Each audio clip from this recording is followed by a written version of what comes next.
vão ter clareza, que situações necessita colocar regras, ordem, trazer clareza para acabar com tanto conflito, briga, confusão que acontece só por causa da falta de clareza. Então agora que já estamos bem posicionadas, semana passada a gente trabalhou em assumir o comando, se posicionar, pegar as rédeas da maternidade, assumir a autoridade. Agora vamos definir o que você quer criar e desenvolver com seus filhos. Então, mão na massa, os primeiros 2 dias são dedicados para você estudar o conteúdo, mas estude inclusive o conteúdo de tarefa, porque já no 3º dia começamos com as tarefas. Beijos, desejo uma linda jornada de muita clareza para vocês. Vamos ver quanto é importante colocar ordem e regras na vida dos filhos, quanto isso é o nosso lugar, é natural disso acontecer. Muitas vezes a gente tem uma certa resistência de ordenar a vida do nosso filho. Nossa, eu vou colocar ordem na vida do meu filho, eu vou colocar regras como se fosse algo negativo. Nessa aula vamos entender quanto é importante e o quanto facilita a nossa maternidade quando temos a ordem bem definida, quando a gente criou a regra para cumprir esta ordem. Temos que entender que as crianças são desordenadas por natureza. Não é algo que elas fazem de propósito, não é que seu filho é desordenado, bagunçado por mal. Elas são desordenadas por natureza. As crianças não conseguem organizar a sua vida. Então, se for por ela, dorme qualquer hora, come qualquer hora, deixa tudo bagunçado. A vida dela vira um caos se não tiver a gente para ordenar ela. Isso que eu estou falando parece óbvio, mas na verdade é muito importante termos essa consciência, termos isso muito presente, porque no dia a dia, às vezes nos esquecemos de que a criança não está fazendo isso de propósito. Não é que ela não toma banho, ou bagunça tudo, ou esquece as coisas porque ela é uma criança mal comportada. É porque ela não tem a capacidade de se ordenar ainda. Para as crianças, as coisas não têm uma ordem, elas não perceberam isso. Imagina, elas acabaram de chegar na vida, estão começando a perceber outras coisas, para ela ter a percepção de que tudo tem uma ordem, de que tudo tem uma organização e de que é importante seguir esse ritmo, uma coisa leva a outra, precisa da nossa ajuda. A criança necessita que nós ordenamos a vida dela e nós precisamos fazer as pazes com este lugar. Porque às vezes ficamos muito bravos com a criança. Nossa, para de comer doce, você já comeu doce demais. Ela não percebe. Nossa, se for por você, você fica no celular o dia inteiro. Olha a hora que é, já tá tarde, você tem que dormir. Ela não percebe o tempo que ficou no celular. Ela não percebe a hora de dormir. Então, ela precisa de que nós ordenemos a vida dela. Ela não tem a capacidade de se treinar. Faz parte do processo de desenvolvimento da criança, ir aprendendo a criar uma ordem para a sua própria vida. E é claro que à medida que ela vai crescendo, vai amadurecendo, ela vai começando a assumir esta responsabilidade, ela vai começando a aprender a ordenar a sua vida. Mas é aquilo que você ensinou e o dia que for adulto vai saber organizar a sua vida. Mas nós mães, pelo nosso bem, precisamos aceitar que o nosso filho não tem essa capacidade, que é nossa tarefa, no nosso lugar, ordenar a vida da criança, dar uma ordem para a vida do desordenado e gradativamente ir ensinando ele a ir deixando esse espaço à medida que vai amadurecendo. O ponto que às vezes gastamos energia na nossa resistência é de perceber que para o nosso filho não é sempre que ele vai concordar com esta ordem. Não é sempre que vai fazer sentido isso para ele. Às vezes você manda uma criança de 10 anos de idade arrumar a cama e ela questiona: para que eu vou arrumar minha cama se à noite vai bagunçar tudo de novo? Você manda uma criança de 5 anos tomar banho e ela não vai querer tomar banho. Uma criança de 8 anos de idade, chama ela para o almoço e talvez ela não quer, não sabe. Para ela não faz sentido a ordem das coisas. Ela não vê, realmente ela não vê o sentido. E esse é logo mais um motivo pelo qual a criança precisa que nós ordenemos a vida dela. Porque por ela não vai ver sentido.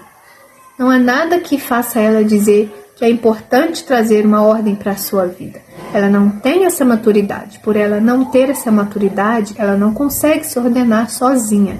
Então é uma grande ilusão você esperar que porque você colocou um quadro lá com uma rotina, toma banho, escova o dente, faz o dever de casa, a criança vai conseguir se organizar sozinha. Ela não vai, porque a criança muito facilmente vai perder o foco, porque as crianças conseguem focar muito bem naquilo que lhes interessa. Criar uma ordem, uma rotina, não lhe interessa, porque para ela não faz sentido, elas não conseguem se focar nisso. Mesmo assim, as crianças conseguem se focar por um curto prazo, então ela não tem noção do tempo, da hora de tomar banho, então é muito difícil para uma criança criar uma rotina. Então você precisa explicar, porque para criança, às vezes a roupa tá suja, às vezes não tá suja, então você precisa colocar uma referência para ela. Sempre que tomar banho, a roupa que você tira, coloca para lavar. Aí fica claro para ela o que é a roupa suja. Quando é o momento de colocar a roupa dentro do cesto? Aonde? Em qual cesto? Cadê o cesto? Pode colocar a roupa em cima do vaso? Pode colocar a roupa suja no chão? Pode colocar a roupa em cima da cama? Aonde você quer que ela coloque a roupa? Muitas vezes o caos em relação às crianças é criado pela falta de clareza, porque a gente supõe que o nosso filho vai entender. Supõe que o nosso filho vai perceber e não vai. As regras, elas têm que ser definidas de forma bem clara, concreta, visível, real. Para termos uma ordem leve e fluida, precisamos definir as regras para algumas determinadas situações. Então, por exemplo, as regras práticas, elas servem para manter a ordem das coisas práticas. Onde guarda o sapato? A toalha molhada pendura aonde? Os copos ficam aonde? Então, é um trabalho de definir o lugar de cada coisa, a ordem de cada coisa e definir a regra. Controle remoto da TV, aonde fica? Isso faz com que esteja tudo organizado, cada coisa no seu lugar. E lógico, vai produzir menos estresse. Então, quantas vezes você quer usar uma tesoura? Ninguém sabe onde está a tesoura. E porque não tem um lugar definido para a regra da tesoura. Então, quanto mais ordem a gente tem na prática, regras bem claras e definidas, menos momento de estresse e desgastes, simples, como ficar meia hora procurando uma tesoura ou procurando o controle da TV, vocês vão viver. E acreditem, é muito menos cansativo colocar as regras e criar os hábitos que ficar procurando as coisas, vivendo no caos sempre. Calma que já vamos entender como colocar tudo isso na prática. Outro aspecto para colocar regras é na relação. Pode bater, pode xingar, de que jeito você quer ser tratada. Pode tirar o brinquedo da mão do outro, pode empurrar quando quer passar ou tem que pedir licença. Pode levantar a voz, então tudo que seja relacionado à relação, como você quer ser tratada, como você quer que as pessoas sejam tratadas na sua família. Outro aspecto, regras de convivência, para poder gerar uma convivência harmônica, pacífica e fluida entre todos vocês. A criança pode comer no tapete, no sofá, aonde que ela pode comer? Só na mesa. Então você cria a regra. Você pode comer na mesa da sala, na mesa de fora e no tapete do teu quarto. Você define qual é a regra que faz sentido para vocês e cria uma ordem. Quando a criança vai comer, ela já sabe aonde pode. Muitas vezes a gente lida com situações desgastantes por não ter uma regra clara e definida. Você pega a criança comendo no sofá porque você falou 1000 vezes que não podia. Mas você não falou simplesmente onde ela pode. Só aqui você pode. Aqui você pode. O volume da TV. Qual o volume tolerável da TV para a tua família? Você coloca a regra. Esse volume. Quantas vezes você fica gritando? Abaixa aí, eu não consigo ouvir. Esse barulho está me incomodando. Porque vocês não definiram o volume da TV que é tolerável naquela casa. Pular no sofá. Pode, não pode. Coloca clareza. Mais importante é olhar a convivência e ver tudo que precisa de uma ordem e definir a ordem clara para a criança saber o que pode e o que não pode. Outro aspecto são as tarefas da casa. O que a criança tem que fazer? Ela tem que pôr a comida para o cachorro? Ela é responsável por colocar roupa no varal? Quando? Quando põe a comida para o cachorro? Quando põe a roupa no varal? Ou um exemplo de regra que eu tenho aqui é: tudo que você suja, você limpa. Tudo que você usa, você guarda. Então, as regras da tarefa de casa precisam ser claras. Se não é clara, a criança nunca sabe quando tem que fazer, o que tem que fazer, ela não consegue assumir. Então, parte de nós definir tudo, a ordem clara que a criança tem que fazer. Porque quando as regras são estabelecidas, a criança consegue gerar autonomia, que ela então consegue criar o hábito. Por exemplo, escovou o dente, talvez uma criança com 6, 7 anos de idade já está escovando o dente sem você precisar falar nada. Ela pode assumir a sua responsabilidade de dar a comida para o cachorro e vai criando este hábito. E ela também vai aceitar muito mais fácil, porque já está claro e estabelecido.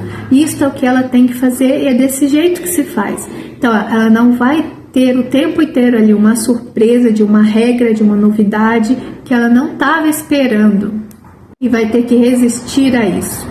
Por exemplo, quando fazemos compra, uma regra já estabelecida, a mais nova, de 12 anos, ela que é a responsável por guardar todas as compras ali no armário. Então, isso já é uma regra, já está estabelecida, então ela já sabe, eu não preciso ficar mandando ela fazer isso toda vez. Tem desgaste, surpresa, porque já está estabelecido e é assim que funciona. Tudo que usa, guarda. Então não fica objeto espalhado, porque ela já tem esse hábito. Usou, guardei. Não fica nada espalhado. Tudo que você usa, você come, você lava. Então não fica coisas sujas espalhado pela casa, pela pia. Ela usou, ela já sabe, vai lavar. Fica mais fácil para a criança ganhar essa autonomia. Então ela já sabe, toda vez eu vou lavar o meu prato. Então ela vai começando a se responsabilizar pelas suas tarefas, pelas suas obrigações. Então, quando as regras são estabelecidas, você não fica falando 1000 vezes, você não tem que ficar decidindo. Que fica cansativo é que toda vez que voltar do supermercado tem que decidir quem vai guardar, o que tem que fazer, tem que ficar mandando fazer. Não, já fica tudo estabelecido no automático. Você não precisa ficar ali toda vez decidindo, decidindo com o teu filho. Você não se desgasta e consegue delegar tarefa. Fica tudo claro, mais fácil e simples. Quanto mais o teu filho vai assumindo a responsabilidade de que todo sábado você lava roupa e ele tem que pendurar, mais você vai relaxar nessa tarefa. Ele vai assumir uma tarefa menos para você e você não vai precisar cobrar dele. Quanto mais ele cria o hábito, menos você tem que cobrar dele. E o convívio fica muito mais claro, mais fluido. Diminui 80% dos conflitos de convivência quando está tudo claro, tudo definido. Você pode pensar, nossa, mas que trabalhão definir regras e ordens para tudo. Mas é muito mais trabalho viver com o caos. Ter o trabalho, sobretudo no início, de definir regras e organizar tudo, porque depois fica tudo mais leve, mais fluido, mais funcionando, mais orgânico e você não se desgasta, que essa é a nossa meta. Não desperdiçar a nossa energia materna preciosa em coisas que não têm resultados.